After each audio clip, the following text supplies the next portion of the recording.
Oui, on va revenir sur l'entrevue qu'a accordée la porte-parole de Québec solidaire, Ruba Gazal, hier à l'émission de Marc Boilard. Ça a fait réagir aussi. Puis il y a toujours cette question-là dans la gauche dite traditionnelle. Est-ce que finalement cette gauche-là se cherche? Parce que Québec solidaire, elle se situe où maintenant aussi aujourd'hui? Est-ce que cette influence de ce qu'on appelle la gauche radicale? Tu sais, je parlais avec Marc Boilard. Salut Rémi. Salut Karima. Tu sais, puis il me disait, oui, mais tu sais, mettons, on pense aujourd'hui, exemple en France, à François Ruffin, qui est dans une autre idée, qui voudrait aller justement revenir peut-être un peu plus vers les ouvriers, ces personnes qui ont été oubliées. Puis je disais, oui, mais tu sais, mettons, Ruba Gazal, décide-tu d'inviter François Ruffin ou Jean-Luc Mélenchon? Tu sais, à un moment donné, c'est pas de faire l'association, mais en même temps, c'est qui t'interpelle, à qui tu donnes cette visibilité-là aussi. Donc, tu sais, c'est quand même une question qu'on peut se poser. Tu voulais revenir sur Ruba Gazal. Ben, je trouve que toute l'entrevue, là, elle est disponible sur YouTube, sur l'application. Elle est fascinante parce que même dans sa forme et même dans les coulisses de l'entrevue, il y a des informations qui sont intéressantes. Là, je révèle rien de ce qui n'a pas été révélé en ondes, mais Marc Boilard, il commence son entrevue en disant « Ça a été compliqué à vous avoir ici. Ça fait depuis le début qu'on essaie de vous avoir. On avait commencé avant la saison. Et là, j'allais dire Karima Gazal. Ruba Gazal était un petit peu gênée. Elle se dit, ouais, ben écoutez, là, je suis là. Hein? Donc, elle essaie de... Donc, ça a été compliqué de les avoir. Pourquoi ça a été compliqué de les avoir? Ils se sont rendus compte que tout le monde venait sauf eux. Et là, lorsqu'on leur demande de se positionner, donc on demande ça à Ruba Gazal, de se positionner sur le sort de la gauche et ce que la gauche pourrait faire de plus pour aller chercher les travailleurs, là, elle dit un truc qui est absolument fascinant. On va mettre l'extrait, d'ailleurs. Est-ce qu'il faudrait simplifier notre discours? Oui. Ah bon? Ben, c'est-à-dire d'être plus simple, parce qu'on est très, tu sais, les gens de gauche, intello, tout ça. Puis là, on parle en concept. Peut-être que c'est ça. Moi, je me pose autant de questions. Moi, je fais de la politique comme je le sens. Je parle exactement comme ça, comme je parle avec mon... Donc, je vais lui donner le bénéfice du doute. Peut-être qu'elle s'est enfargée, peut-être que c'est les vacances, qu'elle est sortie des vacances pour une entrevue puis qu'elle est encore un peu rouillée.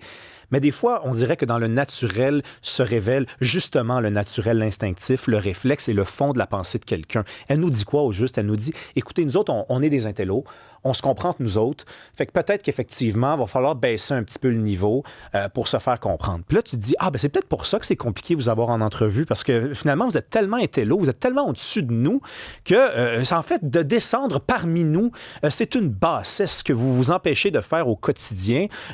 Vous salissez quand vous descendez parmi nous. Vous traînez l'odeur du peuple quand vous retournez dans vos châteaux. Hein? Puis c'est embarrassant parce que ça part pas au premier lavage, ça, une odeur pareille. Ça schlingue le peuple, ça schlingue le monde. Donc, c'est absolument dégueulasse, honnêtement, comme formule. Je suis désolé. Si ça marche pas, Québec solidaire, c'est parce qu'on veut rien savoir de votre programme. C'est aussi simple que ça. Puis aussi longtemps que ça va pas rentrer dans votre tête, ben ça va juste s'empirer. C'est fait de même, la démocratie. Le monde est tanné d'un programme qui ne veut rien dire pour du monde qui n'est pas votre monde. Tu sais, de parler de sexe, de genre, de la Palestine, ça n'intéresse pas les gens.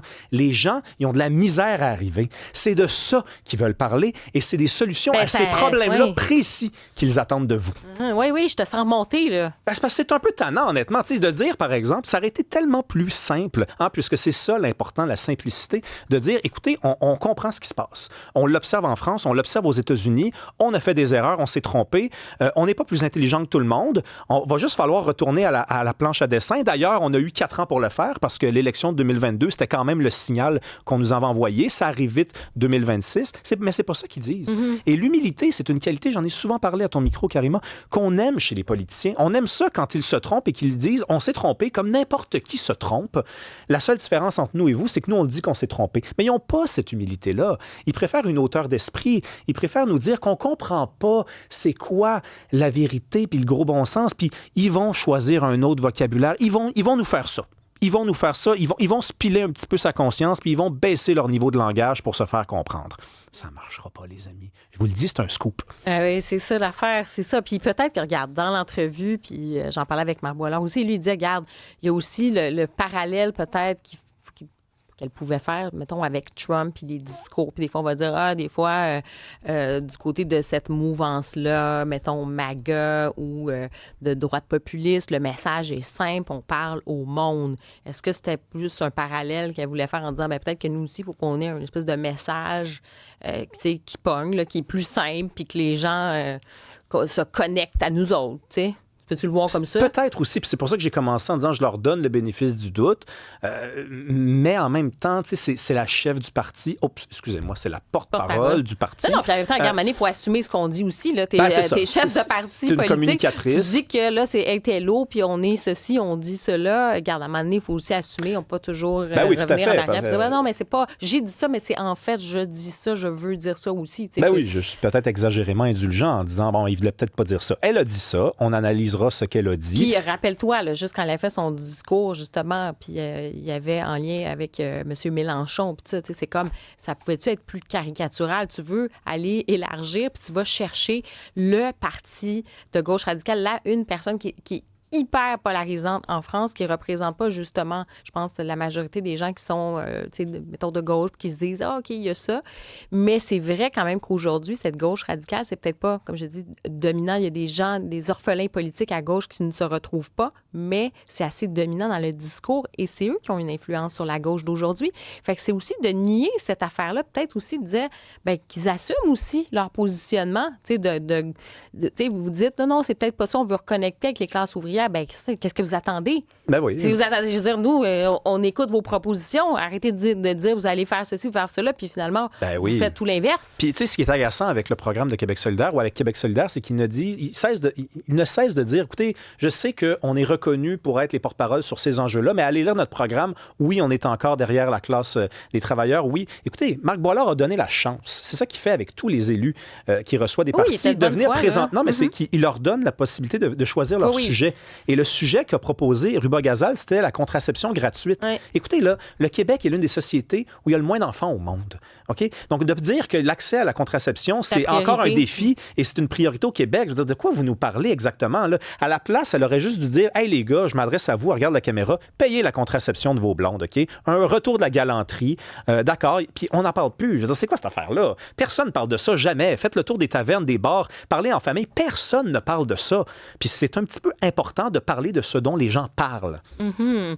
Et sinon, regarde, justement, on va prendre 2-3 bonnes respirations parce que c'est vrai que des fois, on peut perdre patience. On regarde toutes les déclarations publiques puis on se dit, est-ce que les gens, finalement, sont à l'écoute véritablement de ce que le monde veut? Toi, tu veux parler de repos parce qu'on revient des semaines de la construction. Est-ce qu'on est reposé? Est-ce qu'on arrive à décrocher? Moi, j'aurai pas de vacances cette année. Là, vous allez savoir dans quelques jours pourquoi. Puis j'ai eu une pensée pour les travailleurs de la construction parce qu'ils ont eu 2 semaines de vacances. Puis quand ils sont partis en vacances, moi, j'avais des gens dans mon entourage qui s'en allaient pour 2 semaines, des conjointes aussi de gens qui avaient fait en sorte que leurs vacances arrivent en même temps. Puis je me disais que ceux qu'ils sont chanceux. Et là, pendant les vacances de la construction, Karima, il y a eu à peu près 40 morts sur les routes du Québec. La majeure partie de ces gens-là, c'est des morts sur les autoroutes, sur les routes. Et il y a aussi des gens dans les routes de sentiers VTT, tout ça. Et à chaque fois, ou presque, on disait, c'est la distraction. C'était pas majoritairement l'alcool au volant, là, ou des comportements répréhensibles en soi. C'était de la distraction, donc de la fatigue. Ces gens-là sont revenus cette semaine sur le marché, sur les chantiers. Il y a 2 travailleurs qui sont décédés en à peine 48 heures. Une femme de 31 ans qui est tombée d'un escalier dehors, qui était pour monter sur un toit. Il y avait un travailleur aussi qui a été écrasé par une pièce d'infrastructure, enfin, non, une pièce d'une pelle, mort comme ça à Terrebonne. Et là, je me suis dit, il faut se reposer. Il faut prendre le temps de se reposer. 2 semaines, c'est peut-être pas assez. Je pense qu'on ne sait pas se reposer dans le monde d'aujourd'hui. Quand on dit qu'on prend 2 semaines, c'est impossible de décrocher en 2 semaines. On a la preuve. On a des gens qui sont distraits. On a des gens qui sont fatigués, qui, même en vacances, ne parviennent pas à se reposer. Donc, il faut retrouver une façon de se reposer quand on est en train de travailler. Oui, comment faire ça? C'est un grand défi dans un monde qui regarde un petit peu de haut la spiritualité, la méditation, le fait de juste être en silence, de ne penser à rien. La vie va vite.